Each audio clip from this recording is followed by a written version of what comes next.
Je suis votre animateur chez MTL Connect. C'est un plaisir d'être avec vous aujourd'hui et tout au long de la semaine. On a parlé hier d'intelligence artificielle, de culture et créativité. Aujourd'hui, on va parler de cybersécurité et d'identité numérique, ainsi que de technologies disruptives. Alors, on a une journée remplie de belles programmations. Une mention spéciale à nos partenaires, le gouvernement du Québec et la Ville de Montréal. Un grand merci. Et merci à vous d'être ici. Merci, madame. Merci, monsieur. Je vous dis merci chacun et Dieu. Merci, monsieur. Merci, madame. Merci à vous tous d'être ici. Alors, j'ai hâte de vous présenter notre prochain intervenant qui va nous parler du sujet suivant, la cyberguerre et vous. Comment éviter de devenir une victime collatérale?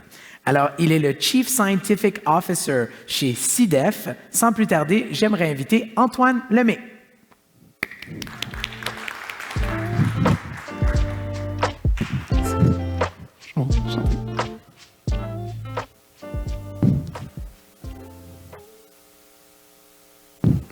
Donc, bonjour à tous. Merci d'être venus à ma présentation. Donc, comme Armand l'a mentionné, la présentation va parler de la cyberguerre en général, mais je présume que la plupart d'entre vous n'êtes pas un État-nation. Vous êtes plutôt une entreprise privée ou des choses comme ça. Donc, en quoi est-ce que la cyberguerre se relate à vous? C'est en fait, vous avez beaucoup de problèmes au niveau des dommages collatéraux dans ce genre de conflit-là. Donc, comment vous protéger en tant qu'entreprise privée ou en tant que municipalité ou en tant que autre chose qu'un État-nation, éviter de devenir une victime collatérale. Donc, mon nom, c'est Antoine Lemay. Mon titre officiel, c'est Chief Scientific Officer à la compagnie CIDEF. Ça ne veut pas nécessairement dire grand-chose. Pour vous donner juste un contexte, ça fait plus de 16 ans que je suis en sécurité informatique. Mon premier emploi comme analyste de sécurité en 2006 à l'Auto-Québec. Et puis, je suis retourné faire mon doctorat en sécurité informatique, spécifiquement pour les réseaux électriques. J'ai un certain nombre de certifications en sécurité que, si vous êtes en sécurité, ça vous intéresse. Sinon, pas vraiment. Si jamais vous êtes particulièrement fasciné par mon parcours, vous pouvez me contacter sur LinkedIn. Donc, l'agenda un peu de la présentation va être comme suit. Premièrement, qu'est-ce qu'on veut dire quand on parle de cyberguerre? Ensuite, on va faire une espèce de revue de genre de menaces que vous pouvez avoir dans le contexte qu'on va définir. Et puis ensuite, on va faire comme 5 étapes essentiellement, niveau augmentant de difficulté pour comment vous protéger, comment éviter de devenir une victime collatérale. Donc, qu'est-ce que la cyberguerre? C'est une question extrêmement importante pour un vraiment, vraiment petit nombre d'individus. Et puis ça, c'est des gens qui sont des avocats militaires et des gens en droit international qui doivent définir qu'est-ce qui est un acte de guerre dans le cyberespace, ce genre de choses-là, pour pouvoir déterminer de façon très exacte comment deux États-nations peuvent entrer en état de guerre. Pour la plupart, le commun des mortels, c'est pas vraiment important ou pertinent. Donc, on va un peu évacuer cette question-là. Parce que ça rentre dans beaucoup de problèmes. Et puis, en réalité, c'est un peu fictif parce que tout ça, c'est des relations de pouvoir entre les États. Comme il y a des choses qui sont passées dans le cyberespace qui sont définitivement des actes de guerre, comme saboter un système nucléaire d'une autre nation. Ça a déjà été fait. Les États-Unis l'ont fait à l'Iran pour leur programme d'enrichissement nucléaire. Donc, définitivement un acte de guerre. Il n'y a pas eu d'état de guerre entre l'Iran et les États-Unis. Pourquoi? Parce que l'Iran n'était pas vraiment prêt à partir en guerre contre quelqu'un de beaucoup plus gros qu'eux autres. Parce qu'il allait recevoir des coups sur la gueule. Donc, c'est le genre de choses qui définit, même autant vous pouvez définir ça au niveau de droit international, la réalité des faits sur le terrain et tout autre. Donc, nous, ce qu'on va faire, c'est qu'on va définir quelque chose de complètement différent. Qu'est-ce qu'on veut dire comme cyberguerre? On parle de cyberattaques qui sont motivées principalement pour des raisons politiques, donc généralement des tensions géopolitiques, et qui sont soutenues ou encouragées par un État belligérant. Donc, si vous avez un kidam dans sa maison qui attaque quelqu'un d'autre, et puis si l'État le trouve, il l'arrête, ça compte pas. Si vous avez un kidam dans sa maison qui attaque quelqu'un d'autre pour des raisons géopolitiques, puis que l'État, il fait comme « bon job », puis il l'encourage, puis il le protège, puis il évite de l'arrêter, même si c'est qui. Donc ça va compter. Et puis ça, justement, c'est le premier type d'attaque qu'on va parler, qui sont en anglais, ce qu'on appelle les patriotic hackers, en français, les pirates patriotiques. Et puis ça, vous avez beaucoup vu ça au début, mais à chaque fois qu'il y a un conflit, c'est le genre de choses qui se produisent, c'est que vous avez des groupes de pirates ou de cybercriminels ou même des individus qui décident de leur plein gré de pirater des sites dans un pays ennemi lorsqu'il y a de la montée des tensions. Et puis ça, c'est extrêmement commun. C'est des gens locaux qui sont comme... C'est un peu comme du activisme. Donc, si vous avez entendu parler d'Anonymous, ce genre de choses-là. Anonymous n'est pas lié spécifiquement à un État, mais vous avez aussi ce genre d'activité-là. C'est du activisme qui est lié à des tensions étatiques. Comme un des premiers exemples, il y avait un avion espion américain qui avait accidentellement eu une collision avec un avion chinois, puis il avait été obligé d'atterrir à Taïwan. Ça, c'est en 2001. Et puis là, plusieurs hackers chinois disent que c'est un affront contre la nation chinoise. Ils sont mis à pirater des sites. Ils avaient attaqué le site de la Maison-Blanche avec des attaques de déni de service. Puis là, comme les Américains se faisaient attaquer, il y a des gens aux États-Unis qui ont décidé d'attaquer des Chinois. Puis là, ça s'envoie de part et d'autre des attaques informatiques comme ça.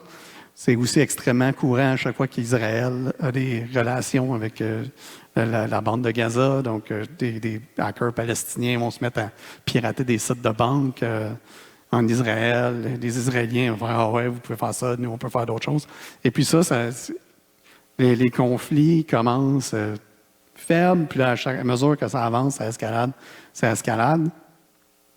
Et puis, exemple extrêmement moderne, conflit russe-Ukraine. Vous pouvez même aller sur le site ils ont une page Twitter là, et ils ont un site pour essayer de coordonner un peu les activités. Mais vous avez le Ukrainian Cyber Army qui ont fait toutes sortes de choses. Ils ont piraté les télévisions, des caméras de sécurité, ce genre de choses-là. Donc, extrêmement commun. Et puis, souvent, vous avez un encouragement implicite ou explicite sous forme d'immunité sélective par l'État. Donc, comme je mentionnais, l'État sait qui vous êtes, mais vous donne une immunité au niveau de la prosécution, de se faire poursuivre ou de se faire arrêter en échange de faveurs cybernétiques. Ça, c'est particulièrement connu au niveau des services russes. Des rumeurs comme quoi la FSB a noyauté essentiellement tous les groupes de cybercriminels pour dire on va pas vous arrêter, mais en échange, si jamais la nation a besoin de vous, vous allez contribuer. Et puis, dans pratiquement tous les cas où la Russie est entrée en conflit avec ses voisins, conflit de l'Estonie, conflit de la Géorgie, même conflit contre l'Ukraine, vous avez beaucoup des groupes de cybercriminels qui, soudainement, se sont mis à attaquer des cibles ciblées dans ces pays-là, participer à des attaques de déni de service, participer à toutes sortes de choses. Et puis, généralement, ces gens-là ne se font pas arrêter, mais par exemple, si on prend l'exemple du groupe R-Evil qui avait piraté le pipeline colonial, soudainement, quand c'est devenu trop, soudainement, tout ce monde-là, la police savait tout où il était où, puis ils ont tout arrêté, ils ont démantelé le réseau. Ce genre d'attaque-là, c'est souvent peu de discernement au niveau des cibles, où est-ce que les hackers, qui ne sont pas nécessairement des gens extrêmement compétents, parce qu'on parle beaucoup de volontaires, de civils, de gens qui font ça comme hobby, des gens qui font ça dans leur temps libre, ils vont plutôt cibler les cibles faciles plutôt que les cibles utiles.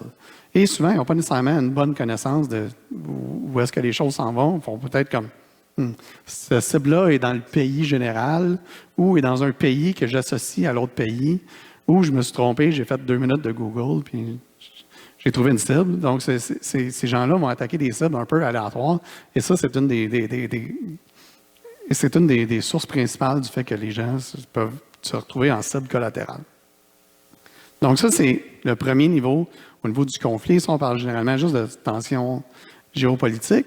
Puis, à l'autre niveau, vous avez de l'espionnage. Ça, c'est extrêmement commun. Tous les États font de l'espionnage dans le cyberespace. C'est la suite naturelle de tout ce qui est la guerre électronique. Donc, presque toutes les armées en ont, tous aussi les pays qui ont des services d'espionnage font de l'espionnage pour voler toutes sortes d'informations par voie cybernétique. Et c'est généralement accepté au niveau de renseignements militaires et diplomatiques. savoir c'est quoi votre force, c'est quoi vos capacités de combat, qu'est-ce que vous allez faire, est-ce que vous entendez signer tel traité avec telle personne. Donc ça, c'est généralement, dans les relations internationales, reconnu comme étant quelque chose qui se fait et qui est légitime. Mais par contre, il y a certains pays qui volent aussi des informations commerciales, technologiques ou économiques. Ça, c'est généralement dû à une différence d'opinion sur la façon dont l'État devrait fonctionner. Si vous voyez en Chine, par exemple, en Chine, la plupart des sociétés, c'est un système quand même nominalement socialiste, donc beaucoup des entreprises sont aussi possédées par l'État. Donc, quelqu'un qui est commandant d'un groupe de signals intelligence, de renseignement électronique, et peut-être aussi sur le board d'une compagnie qui fait concurrence à une compagnie au Canada ou aux États-Unis. Donc, ces flux-là se mélangent. Et pour eux, la propriété intellectuelle n'est pas nécessairement quelque chose qui est reconnu comme étant valide. Donc, dans leur système politique, pour eux, c'est tout à fait normal de voler des informations technologiques ou commerciales, parce que pour eux, c'est juste une étendue normale de la politique. Donc, les États-Unis vont faire « c'est pas correct », les Chinois vont faire « c'est quoi votre problème ». Donc, ça, c'est des différences d'opinion, mais fondamentalement, qu'est-ce que ça fait? Ça fait que vous avez des groupes sponsorisés par l'État, comme l'équivalent de la NSA, ou des équivalents de la NSA, dont leur seul but, il y a des fonctionnaires qui sont payés à l'heure toute la journée pour aller voler des informations commerciales dans différentes entreprises. Et puis ça, contrairement à ce qu'on a vu précédemment, ça, c'est généralement des ciblages beaucoup plus délibérés, basés sur des priorités de renseignement. Comme par exemple, le gouvernement chinois présente à chaque 5 ans son plan quinquennal. Donc, c'est encore la même chose que dans le temps de l'Union soviétique, c'est des économies planifiées. Donc, on va dire ça, c'est notre planification au niveau 5 ans. Ça, c'est ce qu'on veut faire. On veut développer l'aérospatial, on veut développer le militaire, on veut développer les télécommunications, des choses comme ça. Et puis là, ils vont désigner des gens qui sont censés développer cette technologie-là. Et puis, si les gens à l'interne ne sont pas capables de développer la technologie, ils vont décider d'aller la chercher à l'externe.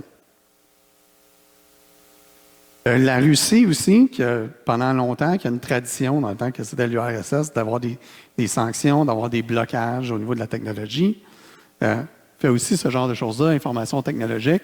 D'ailleurs, il y a une grosse vague de groupes de renseignement spécifiques qui sont allés sur plein de firmes de biotechnologie pour, dans le temps, qui développaient leur vaccin COVID. Similairement, au niveau des limitations, le gouvernement nord-coréen a beaucoup de sanctions économiques. Ils ne peuvent pas faire de commerce avec personne. Donc, une des façons principales qu'ils ont pour acquérir de l'argent étranger, c'est en fait de faire du vol informatique. Donc, des attaques extrêmement bien documentées, comme par exemple l'attaque contre la banque du Bangladesh, où ils ont volé, je pense, 300 000 $. Font aussi beaucoup d'attaques au niveau crypto-monnaie. Donc, pour eux, c'est la façon d'acquérir des devises étrangères. Donc, tous ces gens-là, c'est des objectifs étatiques qui sont définis par le gouvernement, qui dit, vous allez aller faire ça, et on paye des gens 40 heures semaine pour aller faire des attaques informatiques. Donc, certain nombre de groupes-là, c'est assez commun. C'est l'autre type de menace. Ça, le niveau supérieur, comme j'ai mentionné, l'espionnage, c'est comme connu et à la limite toléré. Les gens ne vont pas nécessairement faire beaucoup d'effets de ça. Mais vous avez aussi des menaces où là, on commence à faire de la disruption. C'est-à-dire, c'est essentiellement une forme de sabotage, mais pas nécessairement de danger pour la vie. Une forme de sabotage limité aux ressources informatiques. Et donc, vous avez un certain nombre de groupes étatiques. Et puis là, vous voyez qu'il y a un astérisque pour ça, parce que quand on parle de groupes étatiques, vous allez voir dans la littérature en informatique, en anglais, ils vont utiliser l'euphémisme « Advanced Persistent Threats ». On ne parle pas nécessairement de gens qui sont nécessairement des fonctionnaires. Ça peut être des groupes privés qui sont financés par l'État, des groupes de criminels qui sont soutenus par l'État, mais ils sont liés par l'État Et la raison pour laquelle ils sont définis comme des groupes étatiques, c'est que leurs priorités d'attaque sont définies par le monde politique. Donc, ces gens-là vont utiliser des attaques de déni de service distribué, des DDoS, vont utiliser des wipers, des logiciels pour effacer le contenu des informatiques. Ils vont utiliser des rançongiciels, du ransomware. Et essentiellement, le but pour ça, c'est essentiellement de bloquer, d'empêcher les gens d'utiliser leurs services informatiques, d'empêcher les gens d'accéder à leurs ressources informationnelles. Et puis ça, c'est généralement pour faire de la disruption à grande échelle. Donc, beaucoup d'exemples. L'Estonie, en 2007, l'Estonie avait déplacé un monument d'un soldat soviétique.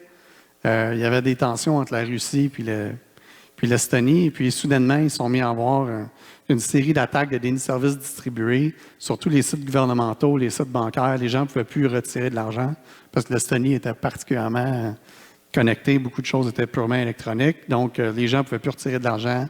Il y avait des émeutes, toutes sortes de choses. Donc, ça, encore une fois, c'en est un exemple parce qu'il y avait aussi beaucoup de groupes criminels russes impliqués. Donc, déni de service à grande échelle, blocage pendant plusieurs jours, des attaques soutenues pendant plusieurs semaines. NotPetya, c'est un rançongiciel autour des années 2017. En fait, ce n'était pas vraiment un rançongiciel dans le sens où vous ne pouviez pas payer la rançon. Ça faisait juste barrer votre ordinateur, demander une rançon, mais si vous payez la rançon, votre ordinateur n'était jamais déverrouillé. C'était une attaque de la Russie ciblant spécifiquement des cibles en Ukraine qui a débordé un peu de son attaque initiale puis qui a essentiellement infecté le monde avec des grandes entreprises qui ont été affectées. Hermetic Wipers, c'est un autre Russie contre Ukraine. C'est des logiciels pour complètement effacer des ordinateurs. Essentiellement, l'ordinateur, vous ne pouvez plus l'allumer parce que vous avez effacé le Master Boot Record. Donc, c'est des attaques de disruption. Ça a été déployé au premier terme de la guerre en Ukraine pour empêcher les réponses gouvernementales, les réponses militaires. Vous avez le gouvernement de l'Albanie qui a été attaqué par les Iraniens en revanche pour quelque chose que l'Albanie n'avait rien à voir. Essentiellement, c'est aussi déploiement de rançongiciels, déploiement de wipers. Ils sont connectés à de l'infrastructure, puis ont effacé des machines virtuelles pour lesquelles il n'y avait pas de backup, ce genre de choses-là. Et ça, c'est l'Iran veut se venger des États-Unis et d'Israël, donc ils ont attaqué l'Albanie parce qu'ils pouvaient, et puis parce que l'Albanie a sur son territoire un groupe de dissidents iraniens, donc ils se sont dit que c'est une bonne idée d'attaquer eux autres. Puis, un autre exemple, Dark Seoul, qui est une attaque de la Corée du Nord contre la Corée du Sud. Il avait infecté un paquet de banques, des aéroports, des chaînes de télévision, ce genre de choses-là. Complètement bloqué, causé un peu de disruption pendant plusieurs jours. Donc, tout ça, c'est des exemples historiques. C'est relativement commun. Ça passe un peu sous le radar. Les gens oublient, mais ça arrive fréquemment. Et puis ça, contrairement au reste, étant donné qu'on veut maximiser la distribution, le ciblage est plutôt large. C'est-à-dire que ce n'est pas ciblé généralement. Et c'est pour ça que ce n'est pas ciblé extrêmement précisément. C'est pour ça qu'on se retrouve avec beaucoup de dommages collatéraux. Comme par exemple, ça a bloqué le shipping pendant plusieurs jours parce que la Maersk, la grosse compagnie vous voyez ça sur tous les containers quand vous passez à côté du port, avait été infectée par le rançongiciel NotPetya accidentellement. Un autre pharmaceutique qui a le même nom, mais le A et le E changé aussi, ça avait été infecté. Donc, vous avez vraiment des infections à large échelle causées là-dessus. Et puis ça, c'est pas nécessairement ciblant des cibles militaires, c'est des cibles dans le domaine civil. Donc, des tensions entre deux États peuvent causer que soudainement, il y a des groupes liés à l'État qui se mettent à attaquer les cibles civiles pour causer des problèmes sans vraiment raison apparente.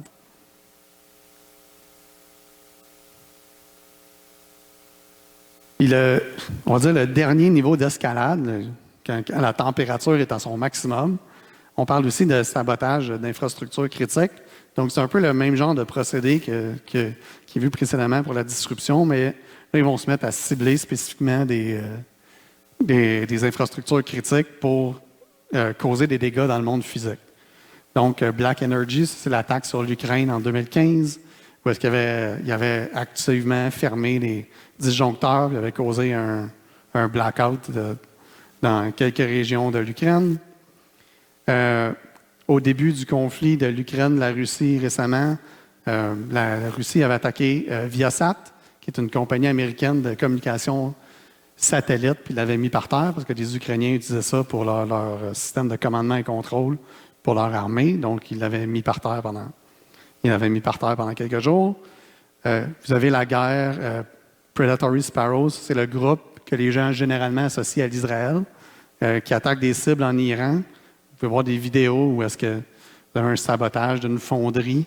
Ils partent toutes les alarmes pour permettre aux gens d'évacuer. Puis là, ensuite, ils font comme exploser la fonderie. C'est ça, les gens pensent que c'est en rétaliation à plusieurs attaques iraniennes sur des systèmes de gestion d'eau en Iran. Donc, il y a comme une espèce de guerre larvée entre ces deux conflits-là dans le cyberespace qui arrive comme relativement fréquemment, mais ce n'est pas le genre de choses qui fait nécessairement les nouvelles.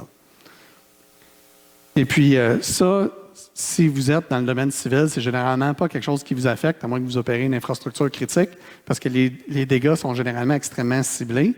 Par contre, vous, en tant qu'entreprise privée ou en tant que municipalité, vous pouvez subir des dégâts de second ordre liés à des dépendances à ces infrastructures critiques-là. Parce que ces infrastructures critiques-là, ou les réseaux de support à la vie, sont généralement nécessaires. Si vous habitez dans le désert, vous avez besoin de votre eau potable.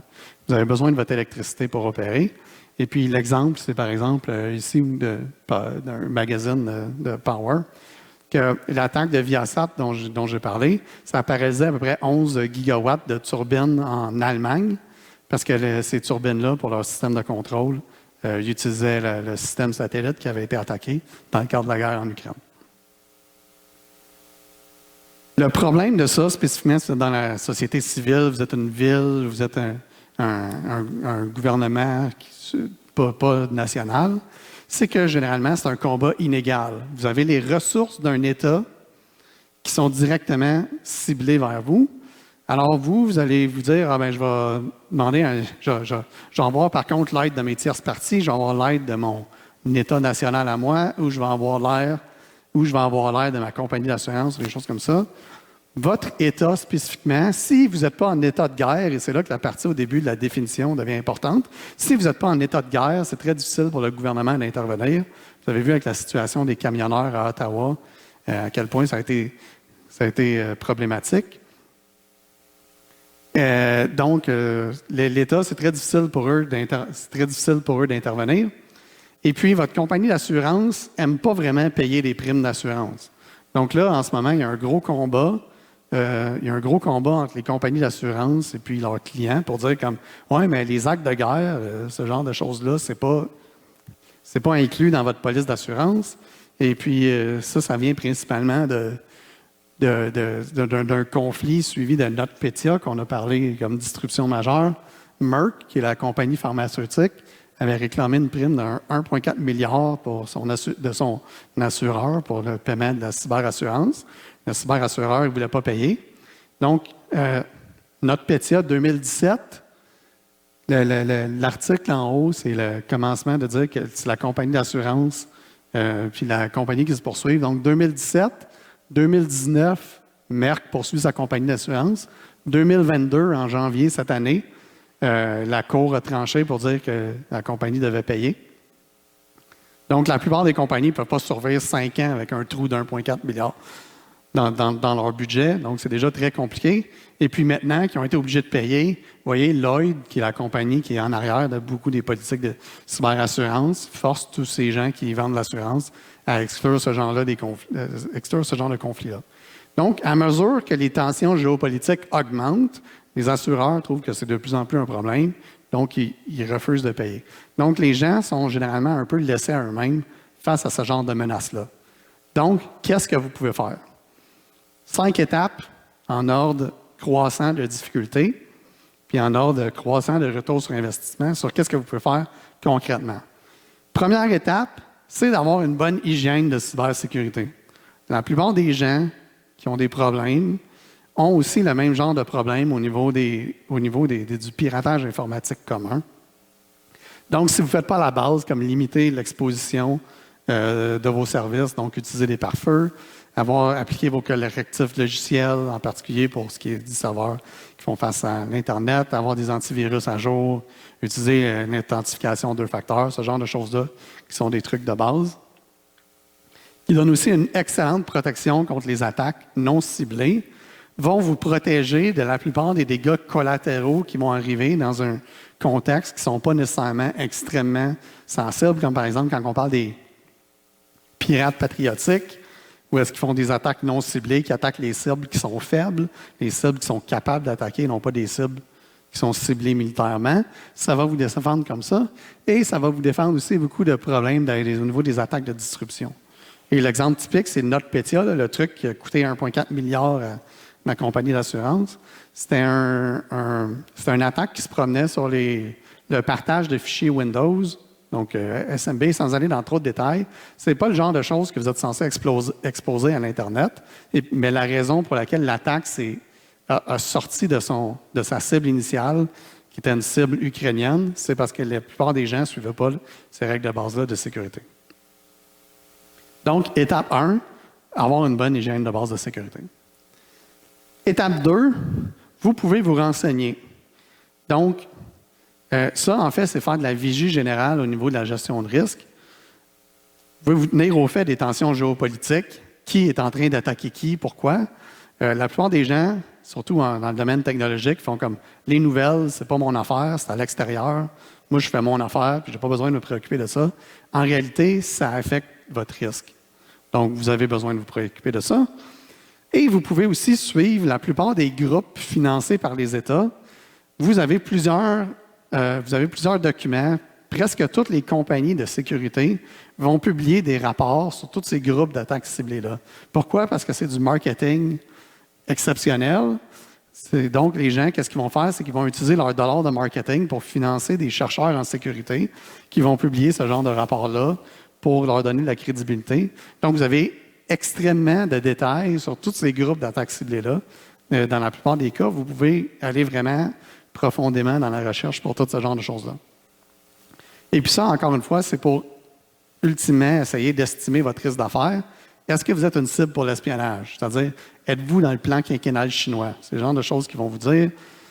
Est-ce que des pirates patriotiques pourraient voir mon pays comme mon ennemi, comme un ennemi? Soudainement, le Canada met des sanctions sur l'Iran. Peut-être que vous allez devenir cible de pirates patriotiques. Ou est-ce que j'ai des partenaires d'affaires en zone de conflit? Comme par exemple, nous, au début du conflit en Ukraine, dans notre compagnie, on a certains trucs de QA, de tests de qualité en Ukraine. Mais ces gens-là ont accès à notre environnement de production. Donc, toutes les attaques que les Russes déploient, c'est quoi? Est-ce que ça a des chances de revenir contre nous? Donc, il faut faire ce genre d'analyse-là. Et puis, la partie qui est importante aussi, c'est si vous voyez que le risque change, vous devez ajuster votre allocation de ressources en fonction du risque. Si le risque augmente, vous devez investir plus. Troisième étape, une fois que vous avez fait la base, hygiène de base, vous avez une meilleure compréhension de la gestion du risque, comment se protéger, vous devez essayer d'investir pour se protéger contre les attaques ciblées. Ça, c'est beaucoup, beaucoup, beaucoup plus cher que faire l'hygiène de base, parce que vous parlez de défense contre le harponnage, là, les attaques ciblées, et ça, c'est pas le genre de choses que vous apprenez quand vous recevez vos trucs de sensibilisation qui vous disent que ça va être écrit tout croche, puis ils vont vous dire que vous avez un concours, puis ils vont vous demander de l'argent. Ça, les gens, des attaques ciblées, c'est pas nécessairement ça qu'ils vont faire. Ça va être beaucoup mieux que ça. Donc, généralement, si vous parlez de phishing de base, on parle de quantité de personnes qui cliquent 2 à 3 %. Quand on parle d'attaques ciblées, harponnage, on parle de comme 20 à 30 %. Puis si on parle d'attaques ciblées, de harponnage ciblé par des gens d'espionnage, ça peut aller jusqu'à comme 60 % de gens qui cliquent. Parce qu'il y a quelqu'un qui va passer un mois à vous suivre pour essayer de générer une attaque spécifiquement pour vous. Et puis, vous devez avoir une espèce de stratégie de détection non automatisée de réponse aux incidents. Je sais que la conférence ici, c'est beaucoup l'automatisation, l'intelligence artificielle, ce genre de choses-là. Ça fait beaucoup de bonnes choses. Par contre, c'est pas bon contre ce genre de choses-là. Pour la raison suivante, c'est que tous les groupes d'attaques ciblées, ils achètent les logiciels automatisés, puis ils testent, puis ils s'assurent que leurs attaques passent au travers. Vous avez d'ailleurs le groupe Conti, qui est un groupe de ransomware, que tous leurs documents internes sont faits leaker, se sont fait dévoiler au grand public. Et puis, ils ont un groupe spécifique de testeurs dédié à ça. Donc, vous devez avoir une stratégie de détection non automatisée aussi. Parce que la différence, contrairement aux hackers patriotiques, c'est qu'il y a quelqu'un qui est un fonctionnaire qui est payé à l'heure pour vous attaquer vous. Et puis souvent, c'est quelque chose qu'il y a juste vous qui avez. Si vous voulez juste faire un coup de publicité puis attaquer une cible américaine, n'importe qui aux États-Unis va faire l'affaire. Mais si vous avez besoin de on est en retard sur l'intelligence artificielle en agriculture, j'ai besoin du dernier développement logiciel. J'ai besoin du dernier développement logiciel pour hier aux nouvelles, il y avait des trucs pour trier les patates, parce qu'on a une grosse entreprise chinoise qui fait ça. Il y a juste vous qui avez ça. Les gens ne peuvent pas attaquer n'importe qui. Donc, ils vont continuer jusqu'à temps qu'ils aient leurs résultats. Et puis, si vous faites cet effort-là contre les groupes étatiques, ça va vous donner des retours additionnels sur investissement pour vous défendre contre les groupes de rançongiciel. Parce que, comme je l'ai un peu mentionné, il y a la limite entre les groupes étatiques et les groupes de cybercriminels très organisés est assez limite. En Russie, ces gens-là sont souvent recrutés dans les services de renseignement. Et puis l'exemple, ça c'est avant les rançongiciels, mais Game Over Zoo, c'est un logiciel de vol de données bancaires, très, très, très large groupe multinational. Le chef de ça avait un sideline pour espionner pour les Russes parce qu'il habitait en Russie. C'était comme ça qu'il restait en dehors de la prison. Donc, ça peut être les mêmes personnes et souvent, les méthodologies d'attaque sont extrêmement semblables. Quatrième étape, mettre en place des plans de continuité des opérations. Ça, c'est principalement si les gens ciblent les infrastructures critiques puis vous perdez l'électricité, puis vous avez des dépendances. Vous devez avoir en place ces plans de continuité des opérations-là. C'est des choses qu'en fait, au Québec, on est assez bon pour parce que, comme il y a eu le verglas, il y a eu un test critique pour tous les plans de continuité des opérations. Puis beaucoup de gens qui n'en avaient pas se sont retrouvés complètement en dehors des affaires. Donc, les gens se sont pratiqués. Et puis ça, c'est des choses normales à faire au niveau de continuité des opérations. Donc, si vous faites ça pour les attaques ciblées, ça va aussi vous aider pour les désastres naturels, comme par exemple le verglas. Et ultimement, avec la crise climatique qui s'en vient, c'est le genre de choses que vous devriez investir de plus en plus parce que ça va augmenter. Finalement, cultiver vos relations, c'est quelque chose que vous êtes déjà en train de faire en assistant à cette conférence-là. Mais l'idée, c'est de pouvoir vous bâtir un Rolodex, d'avoir des amis que si vous êtes dans le trouble, vous pouvez appeler vos chums pour venir vous aider. Et puis ça, dépendamment de dans quel groupe vous êtes, vous avez des groupes sectoriels, par exemple aux bancaires, infrastructures, ce genre de choses-là. Vous avez des groupes sectoriels d'échange. Vous avez aussi des gens au gouvernement au niveau de la sécurité nationale, des gens à GRC, des gens à SCRS, ce genre de choses-là. Ils ont des gens dédiés pour ça qui ne sont pas des relations. Si vous êtes capable de leur parler, d'avoir leur contact, peut-être que quand vous êtes dans le trouble, ils vont pouvoir vous donner un coup de main. Des professionnels de sécurité informatique, en particulier des gens qui font de la réponse aux incidents. C'est des bons amis à avoir si vous prévoyez avoir un incident dans le futur. Donc, essentiellement, c'est d'avoir un bon Rolodex, d'avoir des amis pour que s'il y a quelque chose qui arrive, le temps de réponse va être diminué et vous avez moins de chances de tomber en crise. Et puis, ça permet aussi d'échanger plus efficacement les informations au niveau des leçons apprises, des meilleures pratiques, mais aussi des renseignements sur les menaces. Peut-être que vous ne voulez pas nécessairement suivre 12 millions de groupes APT, mais si vous avez un ami qui le fait, qui peut vous donner de l'information, ça peut être utile. Mais tentez d'éviter les relations à sens unique. Si vous demandez tout le temps quelque chose à quelqu'un puis vous ne donnez jamais rien en retour, ça va mal. Donc, je suis au bout de mon temps, même si...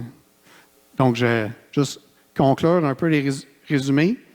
Donc, comme il y a des conflits géopolitiques, ça engendre un environnement cybernétique plus hostile. Et puis, le problème de cet environnement cybernétique hostile-là, c'est que souvent, ces conflits-là cybernétiques entre États causent des dommages collatéraux au niveau civil et des gens qui ne sont pas nécessairement directement ciblés. Et puis, vous avez plusieurs exemples historiques dont je vais parler en détail, donc je ne vais pas les résumer ici. Et puis, on vient de voir les 5 façons de se protéger: avoir une bonne hygiène de sécurité, se renseigner sur les menaces, spécifiquement faire un effort contre les attaques ciblées, mettre en place un plan de continuité des affaires et puis développer son réseau de contacts. Et puis, plusieurs sont des meilleures pratiques de sécurité de toute façon. Donc, c'est une bonne idée d'avoir ça, même s'il n'y a pas d'état de cyberguerre, mais la température au niveau des conflits géopolitiques augmente. Donc, prenez vos défenses en conséquence. Donc, ça, c'est des informations pour ma compagnie. Donc, prêt pour des questions si jamais quelqu'un en a. Merci. Merci beaucoup, Antoine, pour cette belle présentation. Justement, comme le dit Antoine, on aimerait vous entendre si vous avez des questions. Monsieur, vous êtes debout déjà? Ben oui, pourquoi pas? En fait, qu'est-ce que vous faites chez CIDEF? Mon titre officiel, c'est Chief Scientific Officer, mais je suis chef de rien, je ne fais pas vraiment de science, puis je ne suis pas... T'es pas officier. Je suis pas officier. En réalité, moi, je suis un des fondateurs de la compagnie. On fait des services de détection et réponse, justement non automatisés.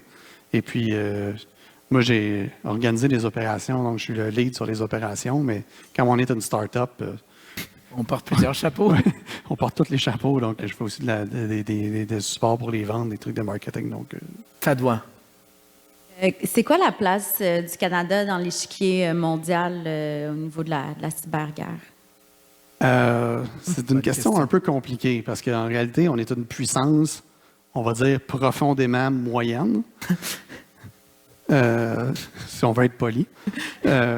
Mais, par exemple, on fait partie de l'alliance qui appelle les Five Eyes, qui sont essentiellement des anciennes colonies des Royaumes-Unis. Donc, c'est le Canada, le Royaume-Uni, Nouvelle-Zélande, Australie. Il m'en manque un. L'Inde? Je ne sais pas. Non. Et puis donc, on fait partie comme du complexe militaire américain. Donc, ça